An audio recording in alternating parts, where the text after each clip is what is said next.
imaginava que o YouTube seria muito menor, entendeu? Mas Sim. 200, pô. É bastante. 178, eu arredondei. Gente, então, eu coloquei uma caixinha no meu Instagram perguntando o que as pessoas gostariam de saber sobre a minha experiência aqui em Reno.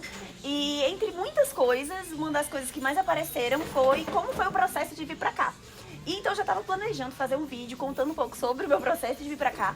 Mas eu pensei, por que não chamar outras pessoas que também vieram pra... Pode se apresentar. Miguel Abdala, eu sou doutorando em análise de comportamento aqui pela Universidade do Nevada de Reno. Estou trabalhando no laboratório da doutora Ramona Romanfá. Eu fiz meu mestrado em análise de comportamento na Universidade Estadual de Londrina, no Paraná. E minha graduação em psicologia foi pela Universidade Federal do Ceará.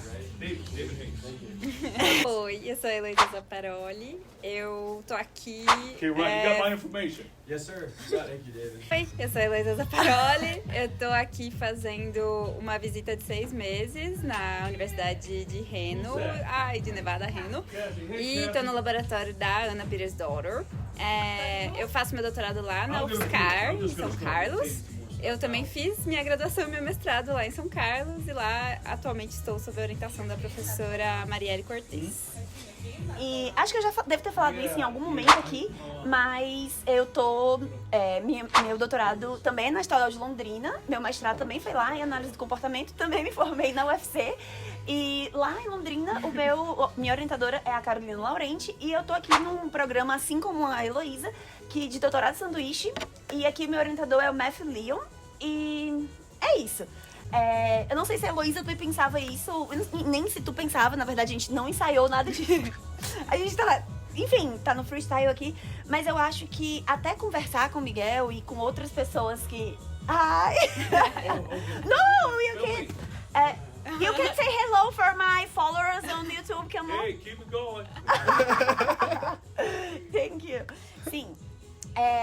Eu acho que eu tinha a impressão de que era uma coisa muito impossível vir fazer o doutorado pleno nos Estados Unidos. Então isso era uma coisa que eu não conseguia nem sonhar. Na verdade, até fazer doutorado de sanduíche pra mim parecia uma coisa impossível. E eu acho que quando a gente fala que tá estudando no exterior, as pessoas têm normalmente esse choque, né, assim, de meu Deus, fulano de tal tá fazendo doutorado no exterior. E claro, é uma coisa muito legal, mas eu acho que um dos meus maiores interesses falando sobre psicologia e vida acadêmica na internet é poder também desmistificar algumas coisas e tornar isso mais acessível, esse processo um pouco mais simples para as pessoas poderem sonhar também, assim como um dia eu achei que seria impossível para mim e hoje eu tô aqui.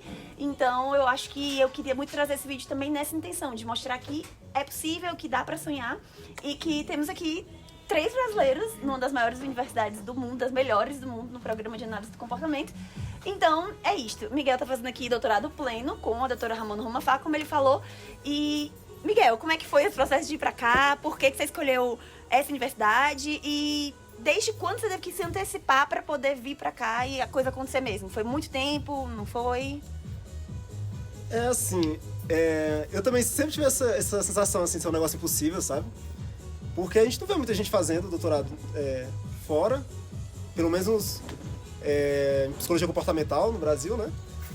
Só que ali metade da minha graduação eu estava fazendo uma pesquisa e o meu orientador da época tinha uma parceria com o laboratório daqui, da Ramona, e foi aí que eu conheci o trabalho dela e foi aí que eu comecei a... E se, né? Vai que dá certo e tal. E comecei a pensar. Então, assim, no sentido de planejamento, assim, já faz um bom tempo, né? É porque tem a diferença de sonhar com a coisa e agora eu vou planejar. Como foi esse primeiro momento aí? Perfeito. A parte do sonho, né? Tem um bom tempo. Ali já, lá do meio da graduação e tal, já comecei a sonhar, contar vinho e tal. E assim, nessa época, a minha formação sempre estava passando por isso. Então, quando eu publicava um artigo ou quando eu apresentava um trabalho, era pensando, não, eu preciso de um currículo bom porque eu quero tentar esse doutorado aí no futuro e tal. Mesmo sem saber bem o que é que eu tinha que fazer pra vir pra cá, né? Mas eu sabia que um currículo bom ia ajudar. Te atrapalhar não ia, né? Atrapalhar não ia, né? No pior dos casos, servia pra... O teu mestrado, tu acha que tu já fez pensando nessa possibilidade de vir pra cá? Ou não? Ainda tava no campo dos sonhos, assim? Não. O mestrado foi... Eu achava que eu tinha que tentar o mais rápido possível vir pra cá. Porque nesse trabalho que a gente apresentou na época da minha graduação, foi quando o pessoal daqui ouviu falar de mim, eu achava que não, tenho que vir pra cá, porque Não eles vão vamos esquecer. esquecer. Exatamente. Eles vão esquecer de mim, eu tenho que tentar vir o mais rápido e tal. E eu tinha tido reuniões com a Ramona, ali naquela época. Queria tentar, quando eu terminasse a graduação, eu já queria tentar pro doutorado direto, né? Vir pra cá. Ah, sem passar pelo mestrado. Sem passar pelo mestrado. Porque isso também é uma possibilidade. Eu descobri também, depois que eu já tava no mestrado, que a gente não é obrigado a ser mestre pra ser doutor. A gente pode fazer esse salto. Não é muito convencional e tem, assim, tem vantagens e desvantagens, mas é possível. Mas sim, tu pensou em fazer isso? O meu plano inicialmente era esse, mas muito... Não era nem pensando em vantagem e desvantagem, era mais pensando no eles vão esquecer de mim, eu preciso tentar logo, porque senão eu vou perder essa oportunidade. Só que para eu conseguir fazer isso, o processo seletivo aqui é em dezembro, e eu ia me formar em dezembro. Nossa. Então eu precisava adiantar minha graduação, e tentando fazer isso, pandemia. E aí, ao invés de me graduar mais cedo, eu fiz para me graduar bem mais tarde. Não mais tarde não, assim, né? Só foi no ano seguinte que eu me graduei, uns 4 ou 5 meses depois, por conta do tempo do lockdown. E aí, pra mim, o sonho acabou. Eu achei ali, não, já era, eles vão esquecer de mim, eu só vou poder estar no final do ano. E nesse momento ali, sem saber muito o que fazer, o meu orientador que virou meu orientador do mestrado, o Hernando Neves Filho, me ligou, e aí, Miguelzinho, vai abrir a seleção pro mestrado aqui na UEL. E eu vou ter minha primeira turma de mestres. Quer chegar, não? E aí, mas... tentar, né? Tô aqui já e tal. E aí foi nessa loucura aí que foi o mestrado. Aí acabei tentando lá e deu certo, passei. Fui pra Londrina, fazer lá o mestrado com o Hernando. Mas assim, bem assim, e agora? Vou fazer o quê? Né? Acho que no doutorado não dá mais certo. E lá aqui na UNR, né? Não tem mais como e tal. Tava naquela, sem muita certeza. E aí, passando no Instagram, vi um colega meu em Reno, o Abraão. Tava em Reno. Eu, Como faz? tinha um sonho de fazer um doutorado aí. Oi, sumi, né? Conheci o Abraão em congresso, lá em Belém. Pô, tinha um sonho de fazer um doutorado aí e tal. Aí o Abraão, velho, vamos se ligar, que eu te conto aqui como é e tal. Dá certo, não, vamos tentar ainda, não sei o quê. E aí agradeço demais, abraço aí pro Abraão. Abraão, deixa o like aí no vídeo. Que deveria estar aqui, mas ele fugiu antes de aparecer no vídeo. Ele foi embora mais cedo. Está com os amigos dele. E aí hoje a gente, né, se interage aqui. Sim. Mas aí o Abraão, eu fiz a ligação com o Abraão, ele me explicou e mostrou assim que dá certo. A gente discutiu sobre o meu currículo, sobre o que precisava fazer. E aí, pô, Eu acho que uma coisa que é interessante também de pontuar é que acho que muita gente, isso que eu falei no começo, né, glamoriza essa coisa de estudar fora, mas o Miguel, assim como eu, assim como a Heloísa, a gente já tinha interesse em vida acadêmica antes de pensar em estudar fora. Então não era eu quero fazer um intercâmbio, porque eu acho que é diferente também, né? Eu acho que desde que eu vim morar fora, né, muita gente chega pra mim e fala assim, nossa, eu sempre quis estudar fora, eu sempre quis. E legal, eu acho que é uma oportunidade incrível e eu incentivo que as pessoas façam isso, mas eu acho que a gente tem que fazer essa diferenciação, porque não é só ai, nossa, então eu vou fazer isso porque eu quero ir morar fora, eu quero tentar uma vida fora, então eu vou tentar ir no doutorado. Gente, existem outros caminhos mais simples. Fazer um doutorado na sua língua nativa já é uma barra, né? Imagina, e depois a gente pode... Eu nem sei se cabe nesse vídeo, porque acho que já é uma parte 2, né? Inclusive, se fizer sentido pra alguém, deixa aí se vocês têm curiosidade sobre como é que é o processo emocional, porque isso foi uma dúvida também, né? Quando eu chamei os meninos, eles falaram, tá, mas é pra falar da parte burocrática ou de como tá sendo aqui? Porque isso aí é outro BO. Então é isso, já tem esse outro BO, que é de você fazer um doutorado, ainda mais fazer um doutorado numa outra língua. Imagina você, não, eu quero estudar fora, quero morar fora, então, tipo, vou tentar aqui esse caminho. Não é por aí, a vida acadêmica veio antes do sonho, assim, o sonho da vida acadêmica veio antes do sonho de estudar fora. Total. E pra ti, Elo, como é que foi? Assim, conta aí um pouquinho da tua jornada agora. Tá. Eu acho que o sonho de ir pra fora até veio antes, assim. Eu sempre quis fazer um intercâmbio, mas na faculdade não rolou, na graduação, no mestrado também não rolou. E no doutorado eu já achava que daria mais certo.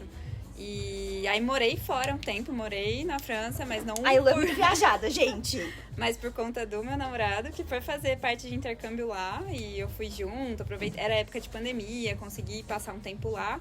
E vi que era uma experiência que realmente tinha muito a ver comigo. Assim. Só uma coisa, gente, vocês não precisam falar olhando pra mim, vocês podem falar olhando pra câmera, tá? Eu sou... E não vai mandar um abraço pro Giovanni? Giovanni, Que está nos nossos bastidores, os nossos boys sólidos hoje estão nos bastidores. Nos observando. Se quiser ser uma girl sólida, É, deixa aí nos comentários. por favor. Segue no Instagram que tá aqui, ó. Editor. Deus do céu. Uai. Mas enfim, então eu já tinha tido essa experiência de morar fora e até falava com o Gi, meu namorado, né? Será que é o caso de ir de novo, assim, de tentar de novo? E eu falei, não, sim, vai fazer parte da minha história e eu quero ir como estudante e sentir isso pra mim, assim, não é só o morar fora, é também ter essa experiência acadêmica de ter um orientador fora, de ver como é a pesquisa em outro país. E aí, eu juro que eu não sei porquê, eu tinha a vibe dos Estados Unidos, assim, falava, tipo, não, acho que agora vai ser legal tentar lá nos Estados Unidos. E a primeira opção que eu pensei foi a Anna Petersdotter, porque ela é da área de comportamento verbal, que a minha supervisora do Brasil tem estudos que a gente replica lá no Brasil dela, apesar de o meu não ser exatamente algo assim, então foi uma pessoa com quem eu, junto com a minha supervisora, pensei em entrar em contato. E eu conhecia pessoas que tinham sido orientadas por ela, então também foi legal conversar com essas pessoas e saber, porque pra mim também era importante encontrar uma boa experiência aqui, achar uma orientadora que fosse me ajudar, ou que estaria lá por mim, ou que não dificultasse as coisas. Então eu fui atrás da Ana, mandei um e-mail e ela super, claro, vamos marcar uma reunião, vamos conversar. Só Mas que a não Ana... conhecia ela antes, Não, só o não, nome, né? Só o nome. E a Ana, ela tava, na verdade, do Texas. Então, todo o meu processo foi para ir pro Texas, na TCU. Então, conversei com ela, já fui fechando isso com ela. E acho que a gente ainda não falou dessas partes burocráticas, mas na UFSCar, na Universidade Federal de São Carlos, a gente tem esse programa da CAPES, na verdade, né, de internacionalização. E tinham essas bolsas de 6 meses pra gente, e meio que você que manda o seu projeto. Então, você que fala o que você vai fazer, com quem você vai fazer, aonde você vai fazer. Então, tinha muita abertura. E eu conversei com a Ana, ela se mostrou super aberta. Então, todo o meu projeto estava pra ir pro Texas. Mas assim, estudar fora, assim, pelo que eu tô entendendo, já tava no teu radar. Já era uma coisa que um dia... Então, assim, meio que veio paralelo ao sonho da vida acadêmica, a coisa foi acontecendo, isso aí também, e se encontrou... tem essa oportunidade, a coisa aconteceu. Sim, né? Não é sim. que... Eu acho que também eu conheci pessoas que fizeram intercâmbio. Não que eu soubesse exatamente também o que eu precisava fazer pra estar aqui, mas acho que a vida acadêmica veio antes mesmo, fui construindo. Quis fazer mestrado, sempre quis apresentar em congresso, escrever artigo. Não era assim, estou fazendo para chegar lá naquele dia, porque é isso que vai contar. Isso eu também não sabia muito bem o que ia contar pra conseguir essa bolsa ou não. Mas também no mestrado eu recebi bolsa da CAPES, no doutorado também, então eu já conheci esses procedimentos de projetos e bolsa. Eu acho muito legal, assim, porque por acaso mesmo, que a gente nunca tinha parado pra sentar e conversar realmente como a gente tá fazendo agora sobre os nossos processos. Os nossos processos foram muito diferentes. Eu nunca tinha pensado em estudar fora. Não, o meu foi... Eu tava dizendo, me identifico aí bem com isso, que eu vim pra trabalhar com a Ramona, né? Então, assim, se a Ramona estivesse no Irã, que ela é iraniana, né? Se ela estivesse no Irã, eu iria pro Não foi uma Irã. escolha aleatória esse lugar. Não, E assim, eu nunca tive realmente essa pira... Não tive pira de morar fora, morro de saudade de Fortaleza, pra mim, melhor cidade do mundo. E muito menos nos Estados Unidos também, nunca tive pira de morar nos Estados Unidos. Mas é isso, pra fazer o doutorado como eu queria, com a pessoa que eu queria, tinha que vir pra cá. Então, Não, pra mim, contraste. eu nunca tinha pensado em estudar fora. Era uma, assim...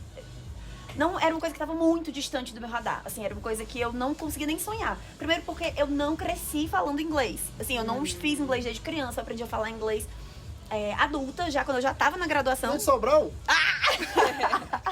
Então, assim, pra mim, isso era uma barreira intransponível, né? Eu sempre tive dificuldade com a língua. Então, isso já era uma coisa que eu pensava, não vai acontecer, né? Mas eu não sonhava, assim. Não era uma coisa que eu entrei no doutorado pensando nessa possibilidade, até porque, não, eu entrei no meu mestrado ali em 2018, né? E aí, logo depois, a gente teve muitos cortes, né? Por conta do nosso antigo desgoverno. Será que pode falar isso, gente? Pode, né? Esse canal não é teu. Abraço pro governo federal atual, por ter dado a bolsa desse galera. Né? E que, infelizmente, o governo anterior foi cortar. Exato. Então, eu tive que fazer, por exemplo... Eu fui vítima dos cortes das bolsas no meu mestrado, porque fui diretamente atingida. Então, assim, eu não tinha nem... Fazia tempo que não abria um edital de sanduíche. Então, assim, não era uma coisa que tava ali. E meio que foi acontecendo. O sonho da vida acadêmica, sim. Isso sim, eu já pensava. E aí, no meu caso, eu sempre falo isso, que eu não queria só ter um título, eu queria ser mestre, né? Eu não queria só ter um título de doutor, eu queria ser doutora em análise de comportamento. Minha paixão sempre foi a análise de comportamento e o meu tema, o meu projeto de pesquisa. Então, essa paixão que foi me levando para os lugares, assim, me levou para a UEL, e aí no meio me levou pro mestrado, depois pro doutorado, e no meio do doutorado tivemos uma mudança de governo, e logo nas primeiras ações de janeiro, não sei se tu lembra, Elô, saiu o edital, né? E assim, e não só o edital, como o aumento da bolsa, né? O aumento que antes era, né, menor do que é hoje, e aí apareceu o edital. E assim, o que aconteceu comigo não é uma coisa que eu recomendo para as pessoas. Porque todo mundo, né, normalmente tem esse sonho, né, que vai se construindo, um contato. Eu não tinha nada, eu não tinha contato, eu não conhecia ninguém aqui. Foi realmente, apareceu o edital, mandaram no grupo do doutorado e eu fiquei, será? E aí eu comecei a olhar, não, deixa eu ver aqui os requisitos, mas tipo, vou abrir, mas nem acho que, pelo amor de Deus, né? Despretensiosamente. Só que aí, tem que estar pelo menos aqui, tem que ter cumprido pelo menos esse crédito, tem que ter feito pelo menos isso. Eu tô apta pra aplicar. Eu só preciso agora de uma carta de aceite de um professor que eu não conheço, de uma universidade fora, mas...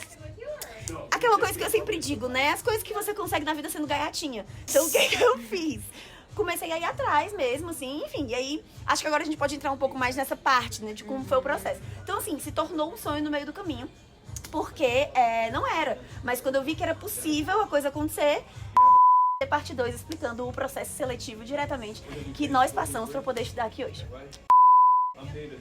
Então, ó, se inscreve no canal aí, pra ver a próxima, deixa o joinha, comenta o que você quer saber, tem mais todos canal. os protocolos, exatamente. Compartilha E com seu deixe suas amigo dúvidas, que se der tempo da gente ver essas dúvidas antes do próximo vídeo, a gente responde nele também. Seja, então.